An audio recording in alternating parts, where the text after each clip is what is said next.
Bien, mesdames et messieurs, bonsoir. Il est 18 h, le conseil municipal démarre. Je vous remercie à toutes et tous d'être présents ce soir. Nous allons commencer par la vérification du quorum et la présentation des pouvoirs. Nous avons le pouvoir de M. Pascal Chavosson à Mme Isabelle Bastier, le pouvoir de M. Laurent Gélis à M. Jean-François Cid et le pouvoir de M. Jérôme de Saint-Nicolas à Mme Christina Pellegrin. Pas de pouvoir pour Mme Villard, donc absent non excusé Agnès Villa. Le quorum est atteint, on peut donc tenir le conseil municipal. Je vous propose de désigner donc avant la secrétaire, l'auxiliaire au secrétaire à la personne de Mme Aline Josse, chargée de l'organisation de l'administration générale des services à la mairie, en application des articles L2121-15 du CGCT. L'ordre du jour démarre donc avec la désignation de la secrétaire de séance. Je vous propose la candidature de Mme Isabelle Bastier. Y a-t-il une autre candidature? Il n'y en a pas. Donc qui est contre? Qui s'abstient? Madame Bastier, merci d'être secrétaire de séance. Alors, le premier point concerne le compte rendu de décision du maire en application des articles L2123-23 du même CGCT. Il s'agit en l'occurrence d'une décision de signature d'un bail professionnel avec Madame Elsa Olive. Madame Elsa Olive remplace Laurie Picard en tant qu'infirmière dans le local communal qui est derrière Sandra Coiffure, et donc bien qu'elle soit destinée à aller rejoindre la maison médicale pluridisciplinaire en cours de finition, il est important de signer donc ce bail pour permettre à Elsa Olive d'occuper le local en attendant le changement. Donc, je vous rappelle qu'il s'agit d'un local de 30 mètres carrés, le loyer est de 160 €. Et donc j'ai signé ce bail en date donc prise d'effet au 1er juillet. Il faut voter. Y a-t-il des questions avant de passer au vote? Pas de questions? Alors on va passer au vote. Qui est contre? Qui s'abstient? C'est approuvé à l'unanimité. Je vous remercie. Le point numéro 2 concerne l'approbation du procès-verbal du dernier conseil municipal du 17 mai 2022. Tout le monde l'a reçu avec sa convocation. Y a-t-il des questions, des interventions? Dans ce cas-là, on va procéder au vote. Qui est contre? Qui s'abstient? Une abstention. Et approuvé à l'unanimité. Je vous remercie. Le point numéro 3 concerne les finances. Et je passe la parole à Madame Lise Fournier, ma première adjointe en charge des finances publiques. Je vous remercie, Monsieur le maire. Donc, en 2009, une convention a été signée entre l'ANCV et la commune afin de faciliter le paiement par les familles du centre de loisirs communal avec des chèques vacances. Celle-ci est obsolète. Il faut donc la renouveler, ce qui est nécessaire aux familles. Nous le savons. Donc je vous remercie de bien vouloir autoriser Monsieur le maire à signer cette convention type afin d'adhérer au dispositif chèque vacances de la NCV. On va procéder au vote. Y a-t-il des questions ou des interventions? Pas de questions, on va procéder au vote. Qui est contre? Qui s'abstient? C'est approuvé à l'unanimité. Je vous remercie. Le point numéro 4 concerne aussi les finances. Et je passe à nouveau la parole à Madame Lise Fournier, première adjointe en charge des finances publiques. Merci, Monsieur le maire. Donc, de la même façon, la commune adhère par convention au CRCSU, plus communément appelé chèque vacances. Chèque emploi-service, afin de faciliter aux parents le paiement de la cantine de la garderie communale. Il est donc proposé de renouveler l'adhésion à ce dispositif et d'autoriser Monsieur le maire à signer la convention type. Y a-t-il des questions, des interventions? On va procéder au vote. Qui est contre? Qui s'abstient?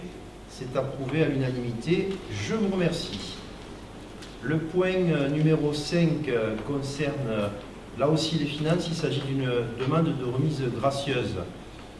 C'est à l'initiative de la municipalité que nous vous proposons ce soir une remise gracieuse sur le loyer de Madame Axel Petit-Perrin, la SAS Fontaine-Fleury, pour le lancement de son activité que vous connaissez tous, de l'épicerie Vival.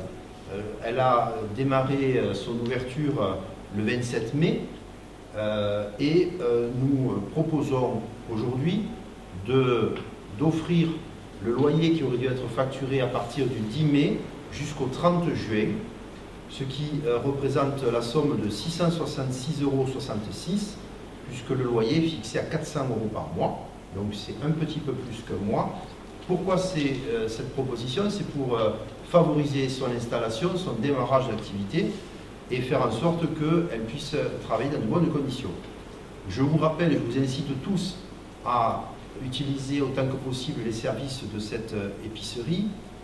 Vous savez que la survie de cette jeune activité correspond pour elle à un chiffre d'affaires estimé par jour de 400 €, ce qui, rapporté, multiplié par 25 jours, représente donc 10 000 €.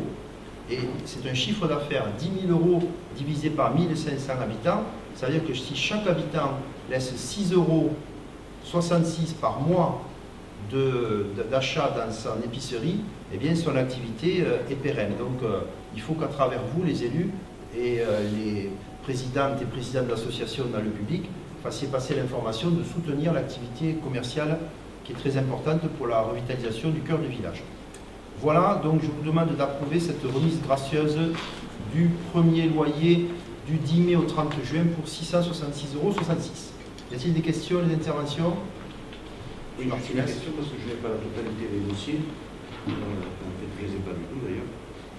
Cette gratuité s'exerce uniquement sur ce trimestre-là. Ensuite, on reprend le schéma normal. On aurait dû facturer le 10 mai. Elle a commencé réellement l'activité le 27, après la signature du bail le 10 mai. Et donc, on propose du 10 mai au 30 juin de lui offrir ces 666,66 €. Voilà. Mais à partir de juillet, le loyer est facturé normalement. 400 € par mois. On aurait pu le libérer autrement. L'installation, éventuellement, de gratuité d'installation, puisque ça porte à confusion quand on n'a pas de dossier. C'est à mon initiative la rédaction de l'ordre du jour et c'est sous ma responsabilité. Donc je prends bonne note de votre critique et je vous rappelle que ma porte est toujours ouverte à tous les élus qui souhaitent s'impliquer tout au long de l'année, pas uniquement lors du conseil municipal, qui peuvent venir me voir et consulter les dossiers avec qui je réponds très favorablement, et notamment dans votre groupe minoritaire. Je travaillais beaucoup avec vos prédécesseurs avant leur démission, qui venaient prendre attache auprès de moi et je leur donnais beaucoup d'informations quand ils le souhaitaient. Monsieur Martinez, ma porte est ouverte. Oui, parce que ça fait 2 fois que je... Nous allons procéder donc au vote. Qui est contre? Qui s'abstient? C'est approuvé à l'unanimité, je vous remercie pour elle. Le point numéro 6 concerne une demande de subvention exceptionnelle.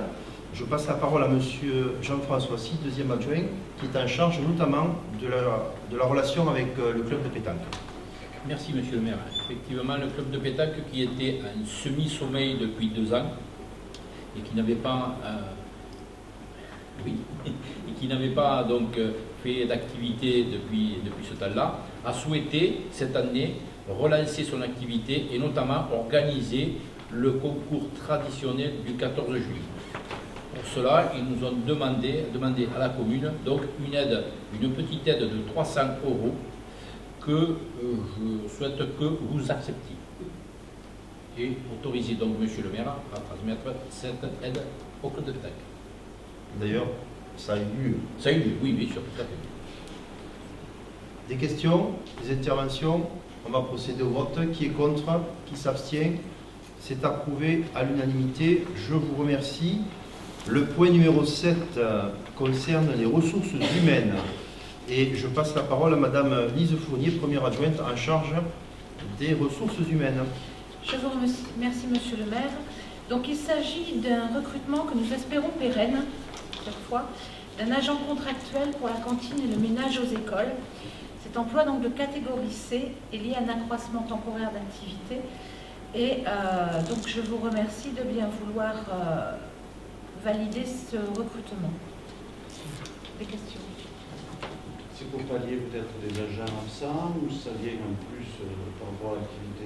Alors, vous savez, comme nous tous, ici, puisqu'on a déjà eu l'occasion de l'évoquer au conseil municipal, qu'il y a eu un accroissement d'activité lié au Covid, puisque notamment à la cantine, il y a eu l'obligation de faire 2 services déjà. Alors donc bien sûr, cet accroissement d'activité, c'est pas pour aujourd'hui, hein, c'est pour la rentrée de septembre. Hein.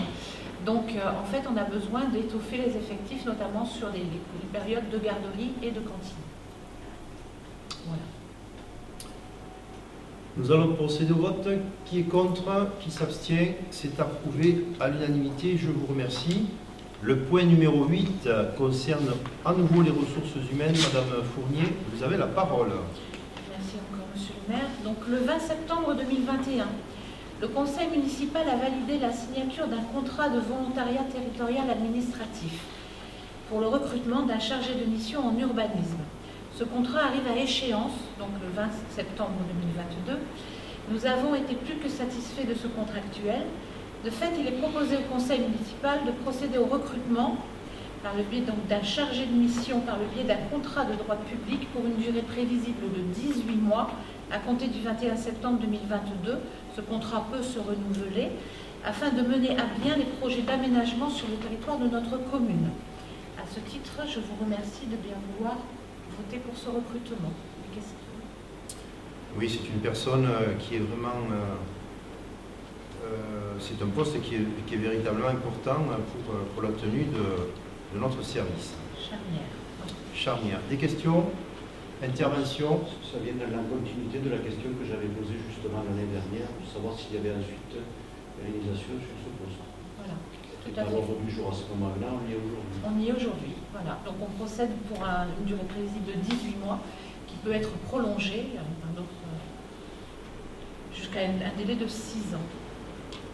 Voilà. Parfait, nous allons procéder au vote. Qui est contre? Qui s'abstient? C'est approuvé à l'unanimité. Je vous remercie. Le point numéro 9 concerne à nouveau les ressources humaines et Madame Fournier a encore la parole.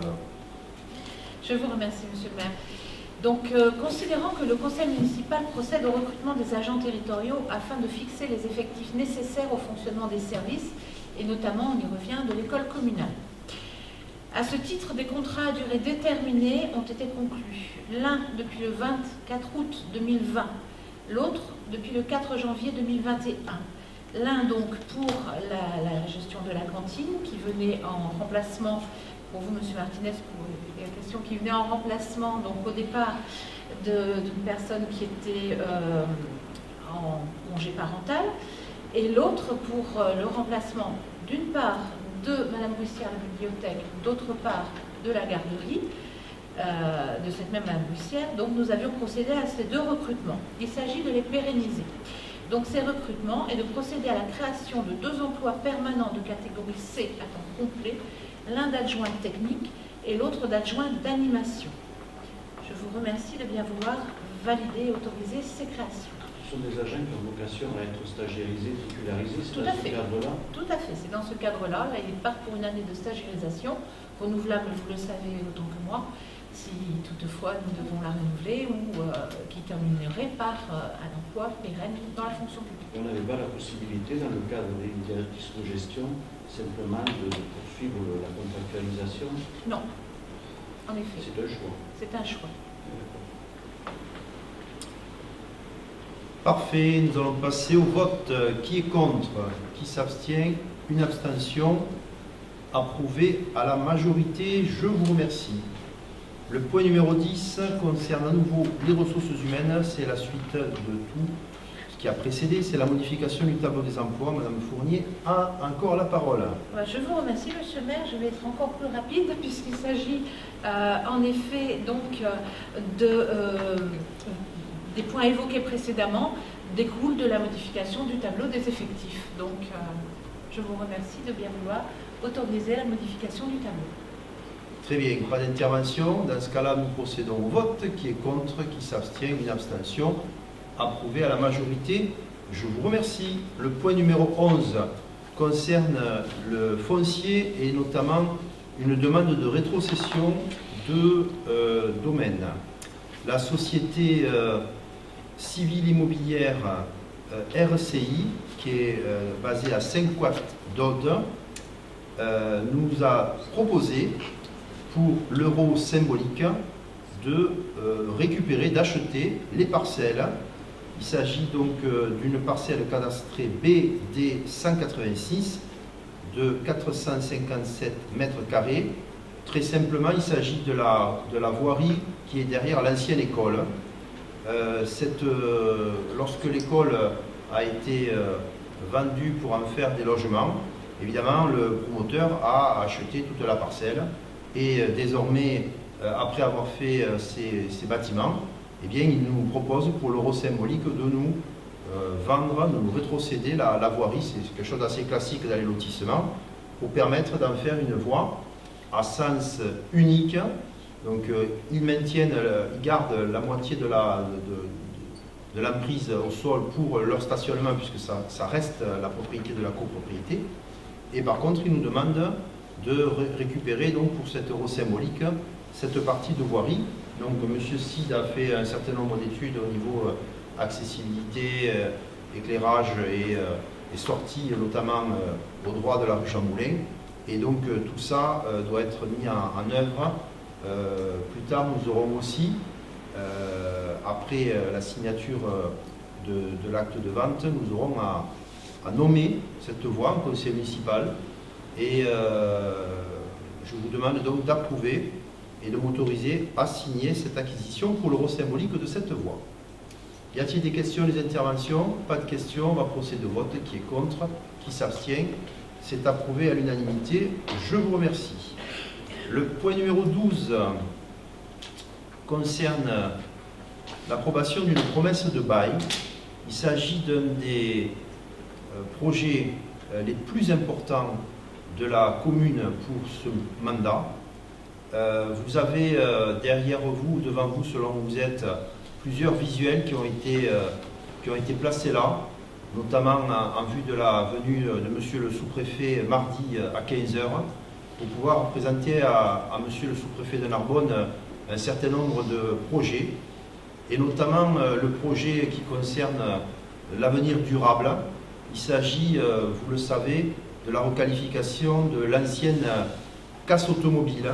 Cette casse automobile qui avait été accordée en 1977 par ce même conseil municipal et par un arrêté préfectoral sur cette surface, sur ces deux parcelles, a créé donc une pollution des sols qui a été reconnue par une étude de sol, qui a été reconnue par la SAFER, qui, à ma demande, a fait une évaluation de ce prix.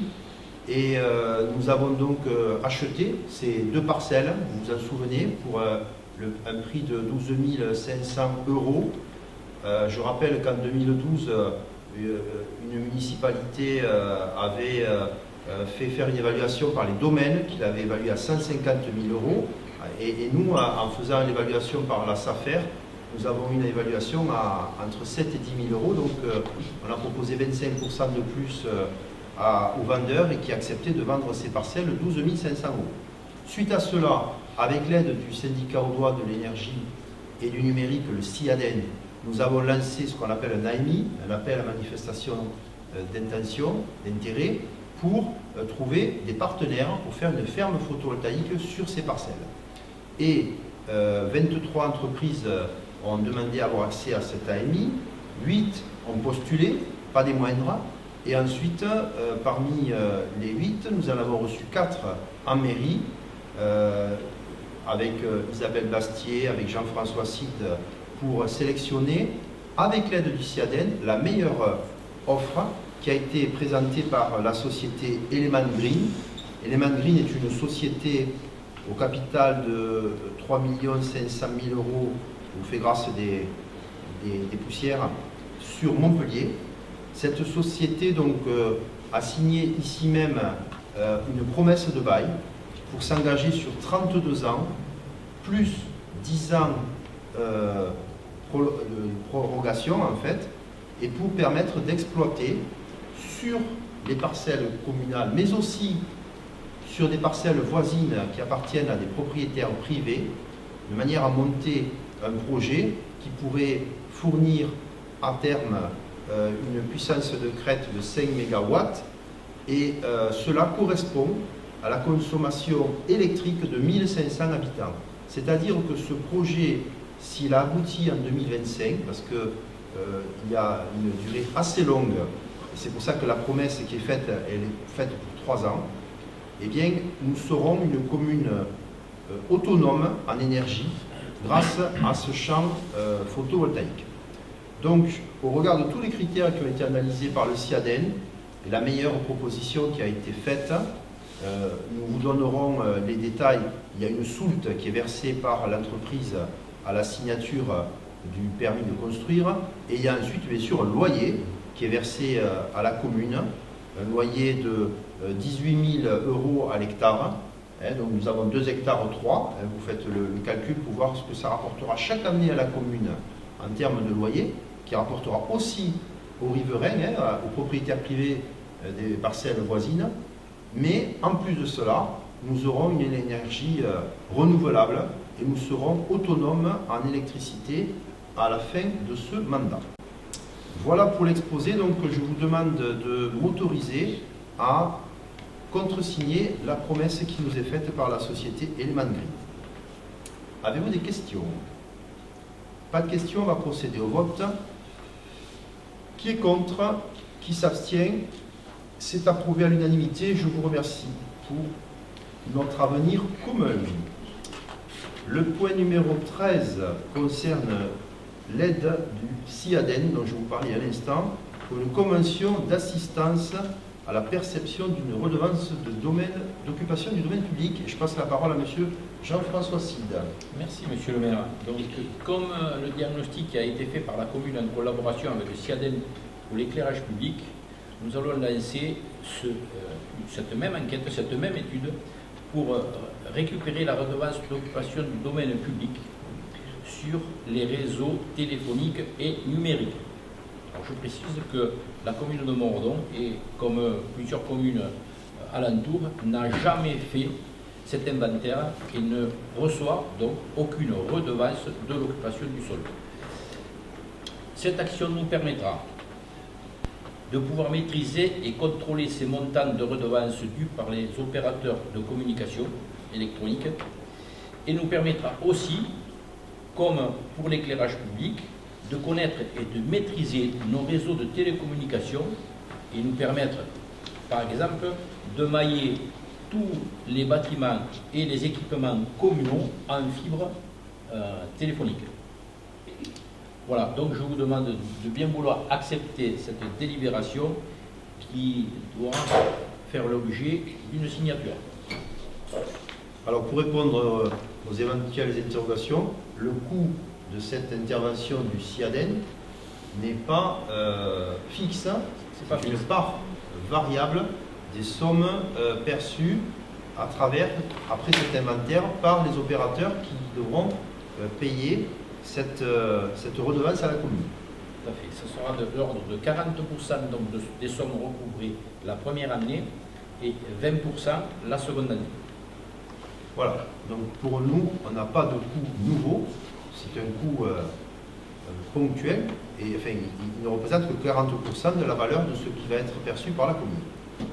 Et dernière petite précision, le recouvrement s'étendra sur les 4 années précédentes. Parfait. Voilà une bonne nouvelle pour les finances communales. Alors, y a-t-il des questions? Pas de questions, on va passer au vote. Qui est contre? Qui s'abstient? Pas d'abstention. C'est approuvé à l'unanimité. Je vous remercie. Le point numéro 14 concerne aussi le CIADEN et je passe à nouveau la parole à M. Jean-François Side. Je vous remercie. Donc là, c'est pareil, ça va être une étude qui va être menée sur les bâtiments communaux, connaître l'énergie utilisée pour chauffer, éclairer tous les bâtiments communaux. Donc cette étude-là nous permettra de connaître donc nos frais réels pour chauffer et éclairer nos bâtiments communaux, de savoir si on peut utiliser une autre énergie nouvelle renouvelable, à quel coût et tout simplement, et à quel coût. Je vais chercher l'autre mot.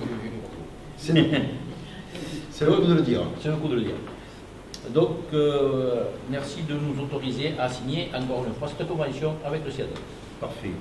Y a-t-il des questions? Pas de questions. On passe au vote. Qui est contre? Qui s'abstient? Pas d'abstention. C'est approuvé à l'unanimité. Je vous remercie. Il s'agissait du dernier point de l'ordre. Si je peux apporter une petite précision, Monsieur le maire, cette étude est tout à fait gratuite. Cette étude est gratuite. C'est parfait. C'était le mot de la fin. Quelques informations municipales avant de nous quitter. Nous nous retrouverons au cours du mois de septembre pour le prochain conseil municipal. Je voulais retenir un peu votre attention pour vous annoncer quelques informations municipales. La première, vous savez que un arrêt de bus est en cours de construction pour les lotissements du Fournas et des Ormeaux. Actuellement, il y a 2 points sur la ligne 12 de ramassage scolaire, parce que c'est essentiellement un ramassage scolaire qui arrive de Névian. Un qui s'appelle Ormeaux et un qui s'appelle Petit Poilu, qui est au Fournas. Ces 2 arrêts, notamment celui des Ormeaux, ne correspondent en rien aux normes d'accessibilité. Il n'est pas sécurisé, il est en plein embranchement, il n'y a pas d'abribus, et donc les enfants sont vraiment à la peine. Et donc nous avons fait une demande au niveau du fonds de concours du Grand Narbonne pour obtenir 40% de participation pour ce projet, de la même manière que pour l'ascenseur de la mairie. Et donc on va donc réaliser pour la rentrée 2 arrêts de bus accessibilité PMR. Donc il s'agit de quais qui font 15 mètres de long et entre 19 et 23 cm de haut pour permettre la descente d'une personne à mobilité réduite sans déployer la passerelle du car. Et enfin, il y aura un abribus. Et cet arrêt unique qui va s'appeler Ormeaux-Fournas permettra donc de remplacer les 2 autres arrêts dans un endroit sécurisé, éclairé, à l'abri avec un abribus et répondant aux normes PMR. Voilà, donc ça c'est en cours. Deuxième information, la maison médicale pluridisciplinaire, vous le savez, les travaux sont en cours et nous espérons fortement que à la rentrée, au plus tard, dernier trimestre de l'année, nous puissions inaugurer. Vous verrez peut-être en sortant, il y a un panneau qui indique, il est tout à fait là-bas derrière d'ailleurs, que la municipalité investit pour la santé avec ses box de consultation, 1 pour les infirmières, 2 pour nos médecins actuels généralistes, un 3e qui va être signé en septembre avec un nouveau médecin généraliste qui portera donc à 3 médecins généralistes le nombre de praticiens sur la commune, et enfin un autre box de consultation qui lui permettra la venue de professionnels de santé ou de spécialistes et qui permettra donc d'avoir des consultations au cœur du village. 3e élément que je voulais vous rappeler, c'est l'arrivée d'un box à vélo fourni par le Grand Narbonne devant la mairie.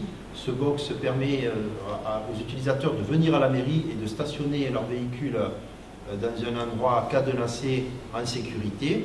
Ce genre d'équipement va être déployé. Monsieur Franck Dilloiré, en charge des mobilités actives, a pris déjà contact avec le GAL Est-Audois pour développer un certain nombre d'outils sur la commune pour favoriser le vélo, notamment des bornes de recharge de vélo assistance électrique, des bornes de réparation de vélo, ainsi que peut-être l'acquisition d'un vélo cargo communal, non pas du Grand Narbonne, mais qui serait communal à l'attention des élèves. Donc tout ça, c'est un projet qui sera présenté ou au conseil municipal de septembre ou celui d'octobre. Et pour finir, comme je vous l'ai déjà annoncé, mardi à 15h, monsieur le sous-préfet de Narbonne vient rencontrer les élus, et les élus uniquement, pour discuter avec eux des projets qui font l'actualité sur notre commune. Donc les élus vont recevoir cette information de manière à pouvoir être présents, s'ils le souhaitent, à 15h pour la venue du sous-préfet de Narbonne. Voilà, j'en ai terminé de ces informations municipales que je voulais vous livrer.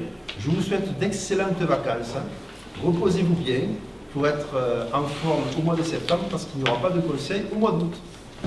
L'ordre du jour est clos. Je vous remercie.